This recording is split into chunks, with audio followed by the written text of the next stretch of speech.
Toronto is a Canadian monster. It is huge. It is the metropolis of Canada, 5 million people plus. And landscape architecture has a tendency to make itself so special in relation that it cultivates innocence. It cultivates peace and harmony. And it's nice for children and families. And we are anthroposophic. The water will be brought back in modern nature. And this is a sort of thing I am familiar with, and I'm part of that legacy. But the issue is, this is the monster, and what will be its identity? This is a much broader demand, right?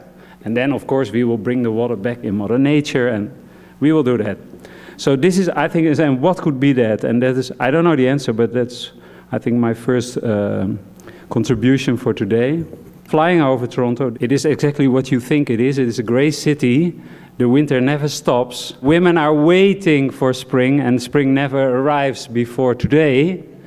And, you know, cherry trees are like, oh, I want to blossom, and finally they can blossom. Late May, elm trees are way too late to drop their seeds.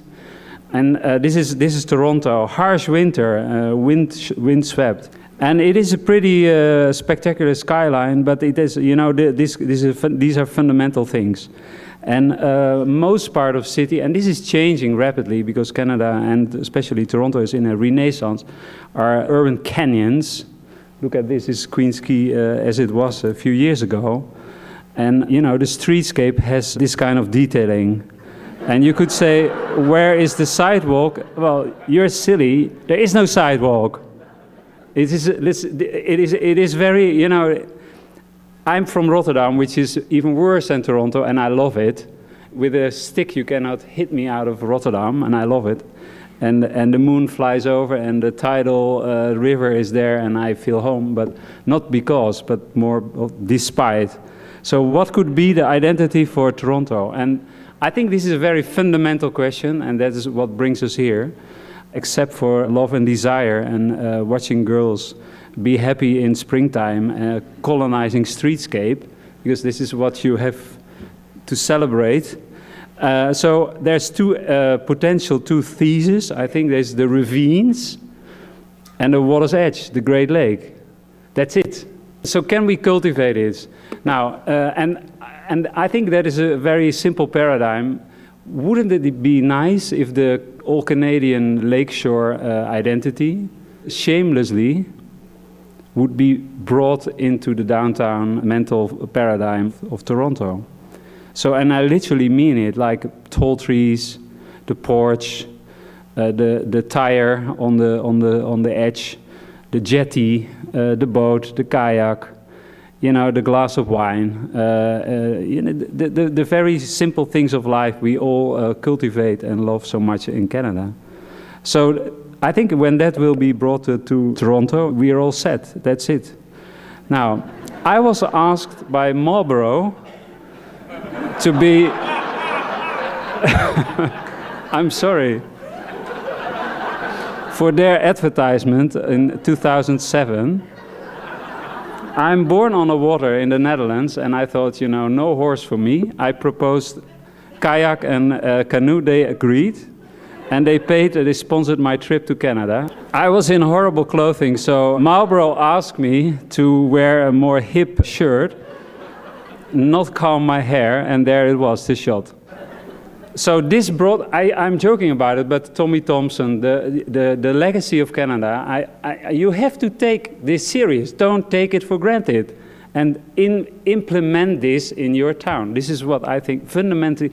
We can also do the same with the ravines. I'm not a ravine guy, I'm more a water guy, but the water's edge is water edge. And you cannot fool around with water's edge in Canada. The Canadians know about water's edge.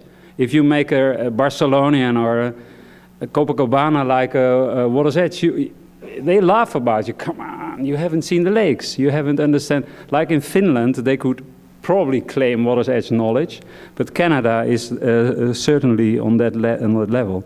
So for me, it is about the identity, the emotion, the kind of paradigm, much more than a design.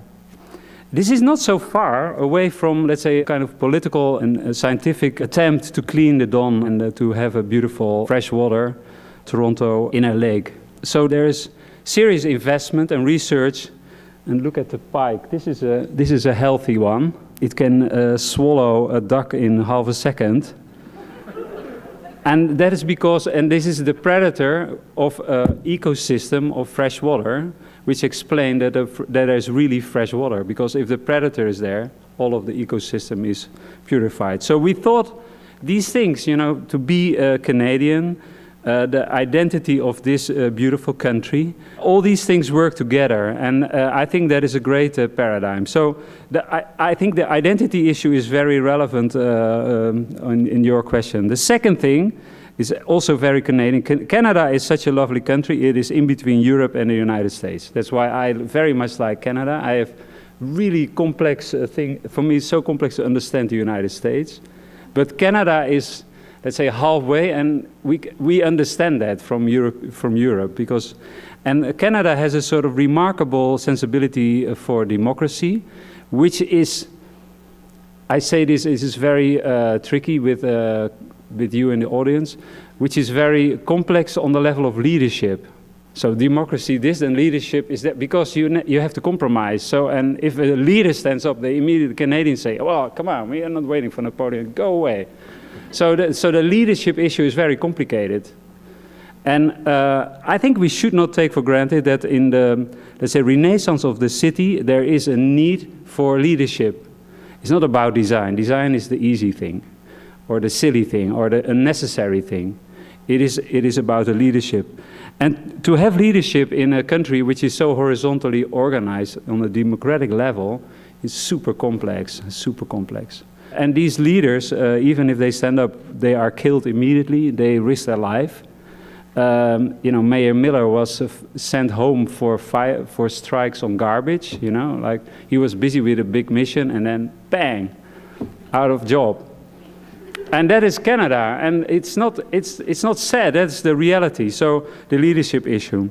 Jane Jacobs opened the world's eyes, even famous in the rest of the world, about, you know, sensibility for community and democracy. When Montreal spoiled all the tax dollars of Canada in the World Expo, and Toronto, which is like my city, a city without any ambition, Rotterdam, and very working hard for the money, city, heavy wind and terrible streetscape, but people are very friendly and open-minded and like each other. They thought we need a next step, and Toronto opened, Ontario did the Waterfront, and out of the blue, Upcycler brought an impossible structure without gravity, ridiculizing gravity, walking into the lake, and being extraordinarily cheap. So this was a very pragmatic approach. That's a leadership of design, of bringing things together on a democratic level with low money, with being pragmatic, which is remarkable. And of course, Ontario Place was a sort of moment of the hippies, but also the moment of Toronto to be strong, to be there, to be a cultural elite in the world. Then in urban design, Kenneth Greenberg, he was very, when I started my practice, I started working on the Amsterdam Waterfront development. He was chair of the quality committee to oversee all of the work. And you hardly know how large of a reputation people like he had already in Europe, just for the craftsmanship of urban design. And the leadership of some of your politicians, and of course I will forget many, but for example Mayor Miller, who he is screwing the last plank of Spadina to have a sort of idea about the future of the waterfront and the airport and everything. And he is in the line of Bloomberg and Gallardón of Madrid, Livingston and Johnson in London, the great mayors. He is also lecturing as a professor in the London School of Economics. He has a great reputation. These are your leaders. And don't take it for granted. The star, Christopher Hume, and everybody has an opinion, who was very consistent in years after years following the delivery, the political maneuvering or ignoring the right direction. These people, we should really praise them. In democracy, nobody can be a leader, but these are leaders, real leaders. Toronto Waterfront, which was very wonderfully organized by John Gamble, took on board, because he understood the complexity of Canadian democracy, one American to, I don't know, to kick ass or to push harder or to be not reasonable or to have one face which is not friendly, and or a person who says, by the way, I think it's not a good idea. So these kind of things which in Canadian realm cannot easily speak about. And Chris Glazek, he introduced design-led. So he wants the world to be design-led. So intervention, operations started need to be design-led. What is very remarkable is that, and it's a result of design-led, leadership in a design review panel. It is absolutely complex to have a design review panel because they cut your hair, they shave you, they undermine you, they make you feel small, and you have to fly 3 times instead of 1 time to just give a drawing. But the result is a public debate, responsibility, shared ambitions, that people speak out what they are aiming for, and this is a leadership you not see everywhere in the world. So I think the leadership issue for urban renaissance is very important and very crucial. And we should never take that for granted. And we owe these people, and this list is much longer, a lot. Okay, the last statement. So Toronto has such a spectacular skyline. Oh, and it's so nice, and blah, blah, blah, and it will grow, and Vancouver is nothing, and Manhattan, blah, blah.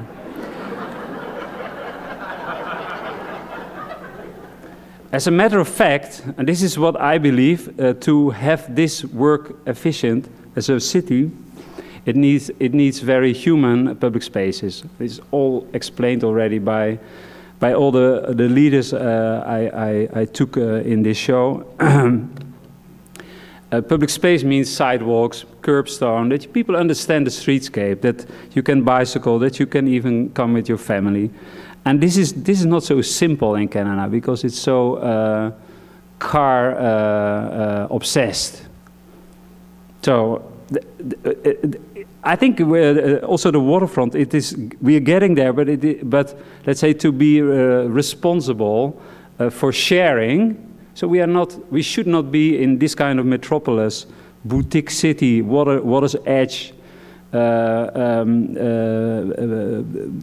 Quality. We should not be against the car. We are not. It's not a debate pro-contra car. It is about the car everywhere, but also bicyclists everywhere, and pedestrian and streetcar, a subway. So if these things come together and work together, and that needs a lot of craftsmanship, it becomes splendid. So I think public space is key for urban renaissance success. Then, of course, this is so cool, so no problem with that. What is very sensitive in North America, and I would like to underline that, is that the water's edge in the entire world, is the place where we found prostitutes, drunken sailors, rats, gambling, casino. This is crucial. Music. So land meets water, even in Indian, let's say Native American logic, is very special.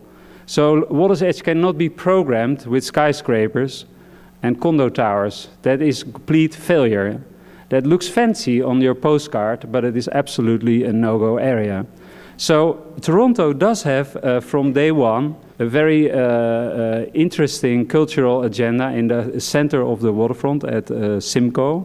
There is a sort of children world of events and, school classes arriving there. But I think what the waterfront also needs is a sort of small urban grain, urban village, not skyscraper related, cheap, affordable places, maybe improvised, temporary wooden barn kind structures, full of all kind of cultural activity, semi-commercial, experimenting, students, young people, people who make a cheap sandwich, and that is very important. So, and I think a sort of social economic agenda for programming is a sort of the last step.